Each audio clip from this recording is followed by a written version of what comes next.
Hello guys, स्वागत है आप सभी का फिर से एक नए वीडियो में। आज मैं आप सभी को नंबर सिस्टम का पार्ट 2 लेकर आया हूं। पार्ट 1 मैंने चैनल पर डाल दिया है, आप जाकर देख सकते हैं। आज मैं बहुत ही इम्पोर्टेंट जो पिछले प्रीवियस ईयर में पूछे गए क्वेश्चन है उन्हीं सवालों को सेट कराऊंगा। मुश्किल से मुश्किल 20 से 25 सवाल होंगे। तो चलिए बिना देरी के हम शुरू करते हैं अपना वीडियो। और इससे पहले अगर आप चैनल पर नए हो तो चैनल को सब्सक्राइब करें, जिससे हमारे आने वाली वीडियो आप तक पहुंच जाए, और वीडियो को शेयर करें जिससे और भी बच्चों इससे लाभ उठा सकें। तो अपना पहला सवाल है कि किसी संख्या को 4 से भाग देने पर भागफल तथा शेषफल का योग 8 आता है तथा इनके वर्गों का योग 34 है, संख्या ज्ञात कीजिए। तो चलिए इस सवाल को हम सॉल्व करते हैं। इसका जो सॉल्यूशन होगा, कह रहा है कि भागफल और शेषफल का योग, तो उसको हम a प्लस बी मान लेते हैं। a प्लस बी बराबर दिया है कितना, 8। उसके बाद इनके वर्गों का योगफल, तो a का स्क्वायर प्लस b का स्क्वायर बराबर 34। अब ये आप देख सकते हैं कि ये फॉर्मूला बेस बन गया। इसको हम a प्लस बी का होल स्क्वायर अगर करें तो 8 का स्क्वायर हो जाएगा 64। तो अब चलिए सॉल्व करते हैं। a प्लस बी का होल स्क्वायर बराबर A square plus B square plus 2ab। A plus B का होल स्क्वायर का मान 64 है और A square plus B square बराबर 34 है प्लस 2ab। 34 इधर आएगा तो माइनस हो जाएगा, यानी यहाँ बचेगा 30 बराबर 2ab। ab बराबर आ जाएगा 15। a माइनस बी का होल स्क्वायर बराबर होता है a प्लस बी का होल स्क्वायर माइनस 4ab। तो a माइनस बी का, अब a प्लस बी का होल स्क्वायर बराबर 64 दिया है, माइनस 4ab का मान 15, यहाँ हो गया 15। 64 और 15 चौका 60, यानी माइनस होके आएगा 4। तो a माइनस बी बराबर का होल स्क्वायर बराबर 4, तो a माइनस बी बराबर आ जाएगा 2। हम सॉल्व करते हैं। a प्लस बी बराबर 8, a माइनस बी बराबर 2। तो a बराबर कितना आएगा, तो a बराबर आ जाएगा 5। अब a बराबर 5 कैसे, b और b कट जाएगा, 2a बराबर 8 और 2 10, तो a बराबर 5। तो a बराबर अगर 5 आएगा तो b बराबर कितना, तो a माइनस बी बराबर 2। a बराबर 5 माइनस b बराबर 2। इस 2 को हम इधर ले आएंगे, b को उधर ले जाएंगे, तो यहाँ हो जाएगा b बराबर 5 माइनस 2 बराबर 3, यानी b बराबर आ गया 3। तो जो संख्या थी वो थी 4a प्लस में b। तो 4a का मान कितना आया है, 5 आया है, और प्लस b का मान कितना है, 3। तो 5 चौक 20 और 3 23 इसका राइट आंसर होगा। अगला जो सवाल है, किसी संख्या को 713 से भाग देने पर 115 शेष आता है। यदि उसी संख्या को 31 से भाग दिया जाए तो शेष कितना बचेगा, यही आपको बताना है। तो चलिए सॉल्व करते हैं इसको। 713 से, माना x को 713 से भाग देंगे तो k भागफल और प्लस में शेषफल 115 बचेगा, जैसा कि सवाल में कह रहा है। अब इसी को अगर हम 713 के को अगर हम 31 से भाग देते हैं, तो 31 से अगर हम भाग देंगे सारी x को तो 31 इसको डिवाइड करेंगे तो आएगा यहाँ पे 23 के, और प्लस इसको अगर करेंगे तो ये आएगा 31 गुणे 3 प्लस में 22। अब यहाँ पे हम देख सकते हैं कि इसमें और इसमें दोनों में 31 कॉमन है, तो 31 कॉमन कर लिए तो यहाँ बचा 23 के और प्लस में 3 के और प्लस में ये 22। तो अब आप देख सकते हैं कि अगर हम 31 से भाग देते हैं तो हमारा शेषफल कितना बचेगा, 22 बचेगा। अगला जो सवाल है, कह रहा है 683 पावर 125 माइनस 598 का पावर 125 माइनस 647 का पावर 125 माइनस में 598 का पावर 125 को अगर 36 से विभक्त किया जाए तो शेष फल क्या होगा, ये बताना। ये एसएससी 2009 में पूछा गया सवाल है, वो भी मेन एग्जाम में। तो चलिए इसको हम सॉल्व करते हैं।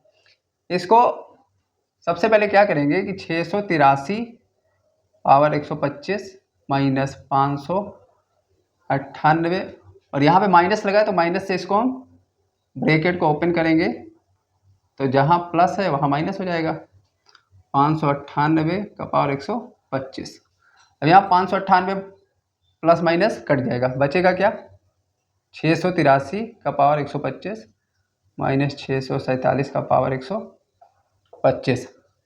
हम जानते हैं कि x power n minus y power n सदैव x माइनस y से पूर्णतया विभक्त होता है। पूर्णतया का मतलब शेषफल नहीं बचता है। तो चलिए इसको सॉल्व करते हैं।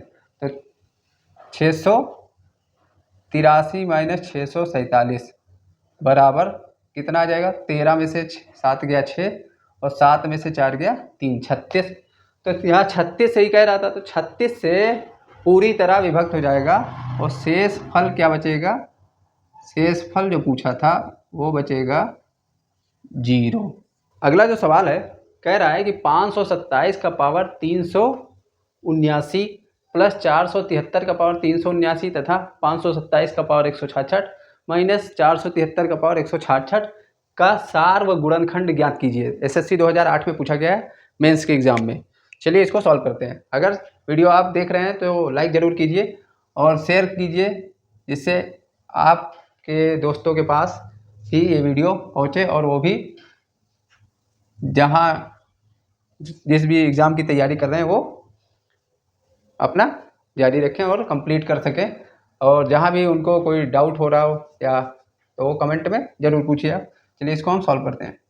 तो 527 का पावर है 379 प्लस 473 का पावर है 379। अब ये x power n plus y power n की फॉर्म में लिखा हुआ है। होता क्या है कि n बराबर, यदि n बराबर विषम संख्या अगर होती है तो x प्लस y से पूरी तरीके से विभाजित हो जाता है। तो x प्लस वाई यहाँ कितना है, x बराबर 527 प्लस y बराबर 473 हो जाएगा। 7 3 10, 7 2 9 1 10 और 5 4 9 1 10, 1000 आ गया। दूसरा जो संख्या है 527 का पावर 166 माइनस 473 का पावर 166। सेम कंडीशन लागू होता है कि x power n minus y power n बराबर हो और n जो है सम संख्या हो। n जो है सम संख्या होता है तो ये x प्लस वाई से विभाजित होगा। तो x प्लस वाई बराबर सेम संख्या है तो सेम आंसर यानी 1000 आ जाएगा। और 1000 इसका सार व गुणनखंड है। तो सार व गुणनखंड हमसे पूछा था, गुणनखंड बराबर 1000 है, नोट डाउन कर सकते हैं। जो सवाल है कह रहा है एक छात्र को किसी संख्या को 34 से गुणा करना था, लेकिन त्रुटिवश 3 को 8 पढ़ लिया और संख्या को 84 से गुणा कर दिया। इससे उसका उत्तर जो था ठीक उत्तर से 5600 अधिक आ गया, तो वह संख्या कौन सी है बताइए। चलिए इसका आंसर कमेंट में बताइए क्या आएगा। इसको सॉल्व करते हैं और एसएससी 2007 के मेन एग्जाम में पूछा गया सवाल है। तो चलिए इसको लगाते हैं। अगर यहाँ तक वीडियो आपने देखा तो वीडियो को लाइक ज़रूर कीजिए, क्योंकि बड़ी मेहनत लगती है एक वीडियो बनाने में। और अगर आपको फ्री में कुछ मिल रहा है तो उसका एक आप एहसान समझ के लाइक और कमेंट तो कर ही सकते हैं कि क्या आपने सीखा और कहाँ आपको समस्या हुई। तो चलिए हम मानते हैं संख्या क्या है, x है। तो x को 84 से गुणा कर दिया, सॉरी 84 से गुणा कर दिया, जबकि गुणा करना किससे था, 34 से, तो माइनस 34x, और उत्तर कितना आया, 5600 अधिक आ गया। तो 84x में से 34x माइनस करेंगे तो आ जाएगा 50x बराबर 5600। अब x बराबर निकालेंगे तो 5600 डिवाइडेड 50, 0 से 0 कट गया, 5 से इसको हम काटेंगे तो 5 पंजा 5 और 5 पंजा 5, 5 टू जा 10, यानी x बराबर 112, और 112 भी हमारी वह संख्या थी, नोट डाउन कर सकते हैं। अगला जो सवाल है, कह रहा है कि पहले तो ये एसएससी में 2010 में पूछा गया सवाल है, ये आप जान लीजिए। अब चलिए सवाल पढ़ते हैं। भाग के एक प्रश्न में भाजक भागफल का 10 गुना है तथा शेषफल 5 गुना है। यदि शेषफल 46 हो तो भाज्य ज्ञात कीजिए। बड़ा इंपॉर्टेंट सवाल है, तो चलिए इसको हम सॉल्व करते हैं। कह रहा है कि भाजक जो है भागफल का, तो हम लिखेंगे भाजक बराबर भागफल का 10 गुना, तो पहले शेषफल, और शेषफल का 5 गुना, तो शेषफल गुणे 5 गुना, तो कितना शेषफल दिया 46, 46 को 5 से गुणा करेंगे तो हो जाएगा 5 छक 30, 5 चौक 20 और 3 23, यानी भाजक हमारा 230 आ गया। अब भागफल, तो भागफल जो है वो भाजक का कितना है, भाजक का 10 गुना है, तो भाजक डिवाइडेड 10, तो 230 को 10 से डिवाइड करेंगे तो आ जाएगा 23, यानी भागफल हमारा कितना आ गया 23। अब शेषफल हमको मालूम ही था 46। अब फॉर्मूला होता है भाज्य निकालने का, भाज्य बराबर भाजक गुणे में भागफल प्लस में शेषफल। अब मान को इस पर हम रख देंगे, तो भाजक कितना है 23 है, भागफल कितना, सॉरी भाजक कितना है 230, और भागफल कितना आया 23 प्लस 46 शेषफल है। अब इसको मल्टीप्लाई करेंगे तो ये आ जाएगा 5290, और इसमें 46 जोड़ेंगे तो ये हो जाएगा, 46 जोड़ेंगे तो कितना हो जाएगा 6 9 4 13 के 3 2 1 3, लिखा है 999 का स्क्वायर माइनस 998 का स्क्वायर बराबर क्या होगा। और इस ये जो क्वेश्चन है वो MBA की परीक्षा 2008 में पूछा गया है, ऑप्शन दिया है।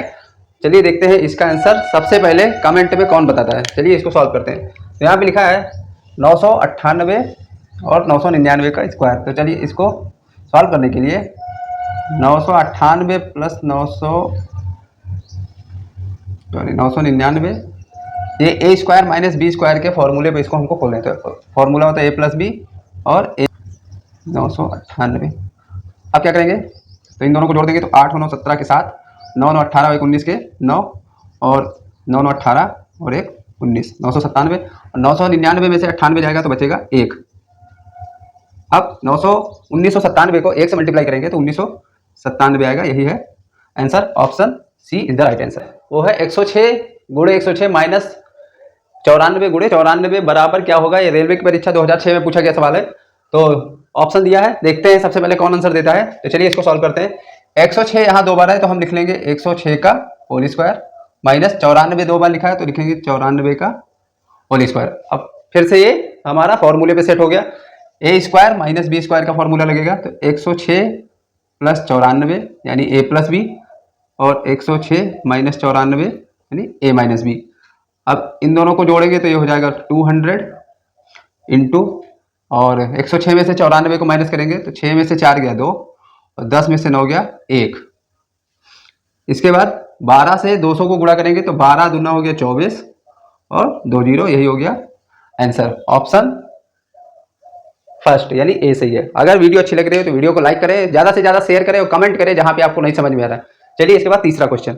अगला जो सवाल है वो है 456 गुणे 456 गुणे में 144 गुणे 144 प्लस 2 गुणे 456 गुणे 144 बराबर क्या होगा। यह टेक्नीशियन थर्ड के पेपर में पूछा गया सवाल है और ऑप्शन दिया है। देखते हैं सबसे पहले आंसर किसका आता है और कौन इसको सॉल्व करके दिखाता है। तो इसको सॉल्व करने के लिए आप देखिए कि ये एक फॉर्मूले पे सेट है। यहाँ पे 456 का स्क्वायर है तो हम लिखेंगे 456 का स्क्वायर प्लस, सॉरी यहाँ पे एक गलती, यहाँ प्लस होगा, प्लस 144 तो 144 का स्क्वायर प्लस 2 गुणे 456 गुणे 456 तो इसको हम क्या लिखेंगे 2 गुणे 456 गुणे 144। अब ये देख सकते हैं कि A square plus B square plus 2ab के फॉर्मूले पे सेट हो गया। तो हम लिखेंगे तो बराबर a प्लस बी का होल स्क्वायर। अब इन दोनों को हम ऐड कर लेंगे तो 6 और 4 10 के 0, 5 और 4 9 1 10 के 0, 4 और 1 5 और 1 6, 600 का होल स्क्वायर। 6 का स्क्वायर होता है 36 और 2 जीरो के स्थान पर हो गया 4 जीरो। तो यही हो गया इस सवाल का आंसर। यहाँ पे ऑप्शन में 36 हो यानी B is the right answer. मैं जो सवाल करा रहा हूँ वो एकदम चुन चुन के और टॉप सवाल करा रहा हूँ जो एग्जाम में पूछे गए हैं। तो अगर कोई वीडियो पर ऐसे बैठा है कि नहीं ऐसे ही कोई भी सवाल करा रहे हैं तो ऐसा नहीं है। जो एग्जाम में पूछा गया है, जिस भी एग्जाम का मैं नाम भी लिख दे रहा हूँ, वही सवाल और टॉप मोस्ट इंपॉर्टेंट सवाल जो आपके एग्जाम में पूछे जाते हैं। तो वीडियो को लाइक जरूर करें। जहाँ समझ में नहीं आ रहा हो तो कोई डाउट हो तो वो आप कमेंट में पूछ सकते हैं। अगला जो सवाल है यानी 24 क्वेश्चन है कि यदि a तथा b ऐसे धन पूर्णांक हैं कि a square minus B square बराबर 19 है तो a का मान क्या होगा। तो ऑप्शन दिया है, देखते हैं कौन सबसे पहले इसका आंसर बताता है। चलिए इसको सॉल्व करते हैं। इसका जो सॉल्यूशन होगा वो a square plus B square बराबर 19 दिया है तो हम लिखेंगे a square minus B square बराबर 19। इसका फॉर्मूला होता है a प्लस बी और a माइनस बी बराबर 19 को हम लिख लेंगे 19 गुणे में 1। अब a प्लस बी बराबर 19 हो गया यानी a प्लस बी बराबर 19 और a माइनस बी बराबर हो गया 1 यहाँ पे। अब इसके बाद क्या करेंगे 2a। अब यहाँ से हमको 2a मिलता है तो 2a बराबर 19 और 1 हो गया 20। तो a बराबर आ जाएगा 20 बटे में 2 यानी a का वैल्यू आ गया 10। तो हमसे a का मान पूछ रहा था तो a की वैल्यू 10 है और यही है आपका answer. Option D is the right answer. Video को लाइक करते रहिए जिससे हमारा भी मोटिवेशन बने। हम आपको फ्री में कोचिंग दे रहे हैं तो इससे हम आपसे क्या उम्मीद करेंगे, केवल एक लाइक और एक शेयर और कमेंट में जो आपको नहीं समझ में आ रहा, जो चैप्टर आप पढ़ना चाहते हैं वो आप हमसे कमेंट में पूछ कर हम उसकी वीडियो बनाकर आप तक पहुँचा सकते हैं।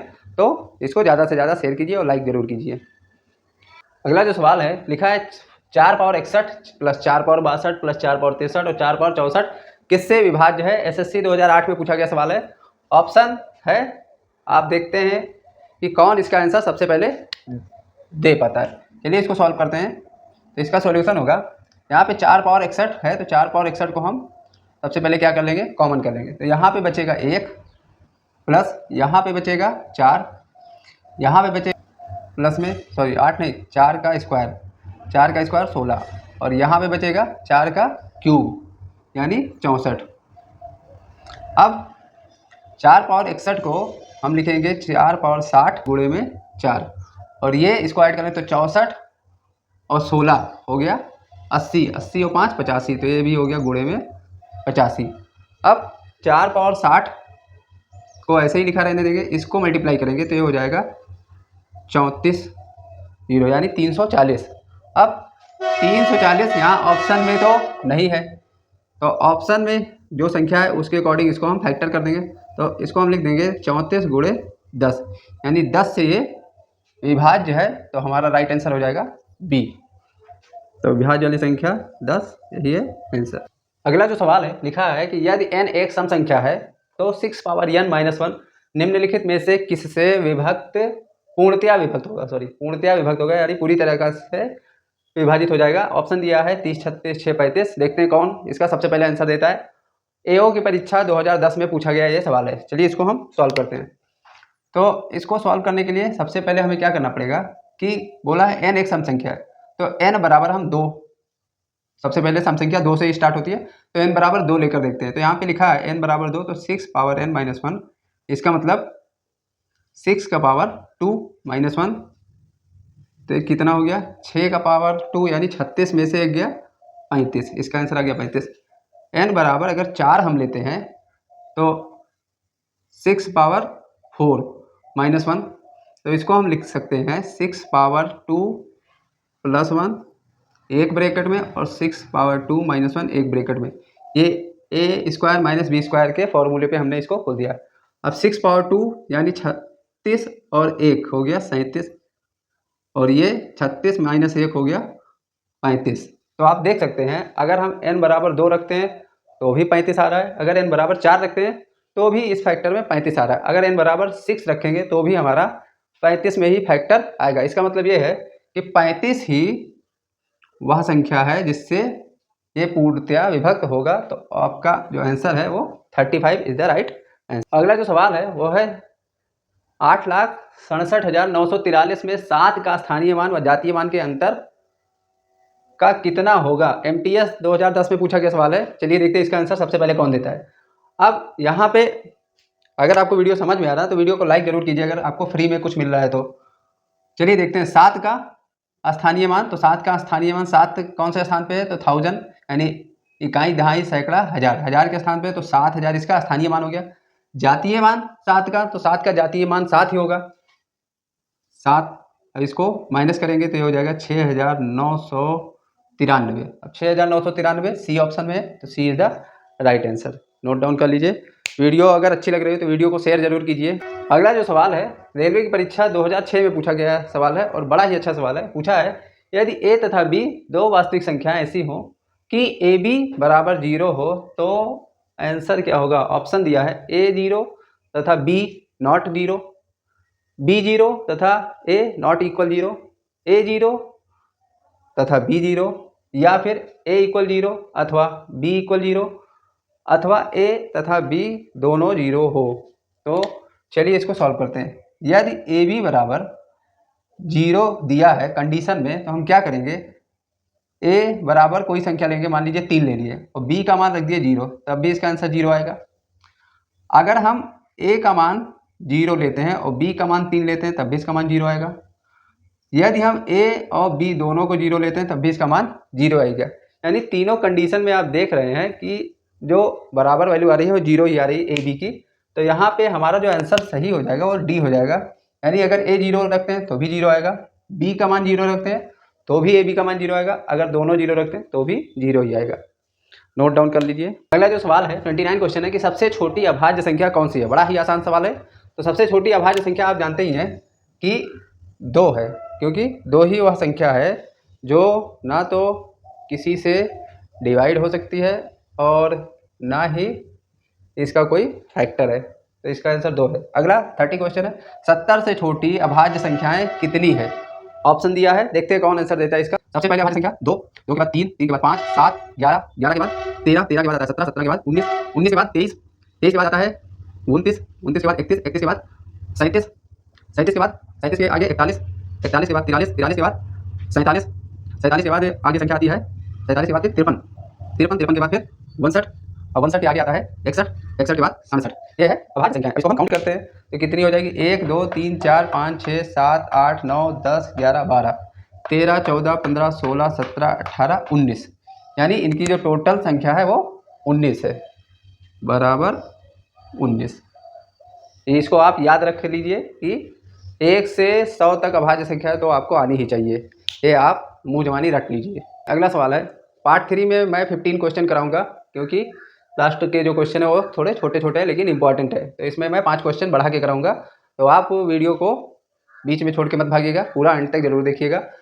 लिखा है 31 क्वेश्चन है 50 और 90 के बीच सभी अभाज्य संख्याओं का योग कितना होगा। MBA 2006 में पूछा गया सवाल है। तो चलिए इसको हम सॉल्व करते हैं और देखते हैं इसका आंसर सबसे पहले कमेंट में कौन देता है।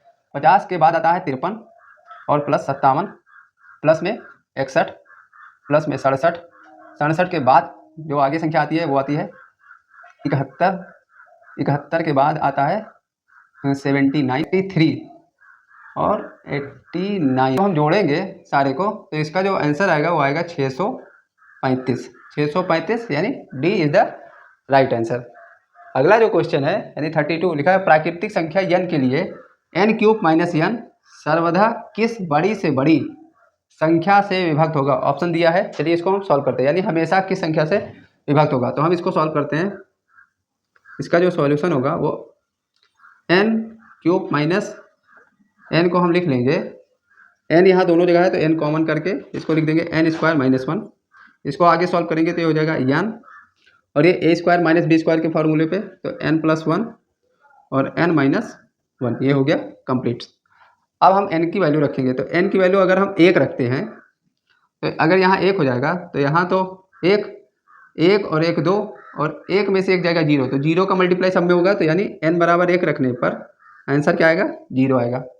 अगर हम n बराबर 2 रखते हैं तो यहाँ 2 यानी 2 और 2 + 1 और 2 - 1 यानी कितना हो गया, 2 में से एक गया 1, 2 1 3, 3 1 9 3 2 6, यानी n बराबर 2 रखने पे आया 6।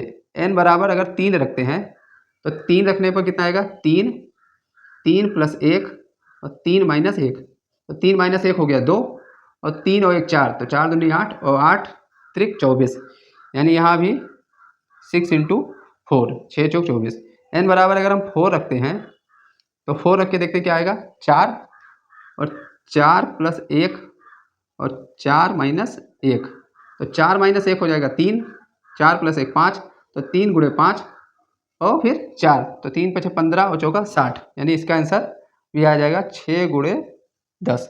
अब आप देख सकते हैं कि हर संख्या प्राकृतिक के बाद 6 6 6 यानी 6 का ही कॉमन नंबर आ रहा है। तो यहाँ पे पूछा है कि किस बड़ी से बड़ी, तो बड़ी से बड़ी 6 वह संख्या है जिससे ये हमेशा विभक्त होगा। अगला जो सवाल है लिखा है भाग की एक क्रिया में भागफल 403, भाजक 100 तथा शेषफल 58 है, तो भाज्य कितना है आपको बताना है। ऑप्शन दिया हुआ है, सही आंसर पर टिक कीजिए। चलिए सवाल लगाइए हमारे साथ।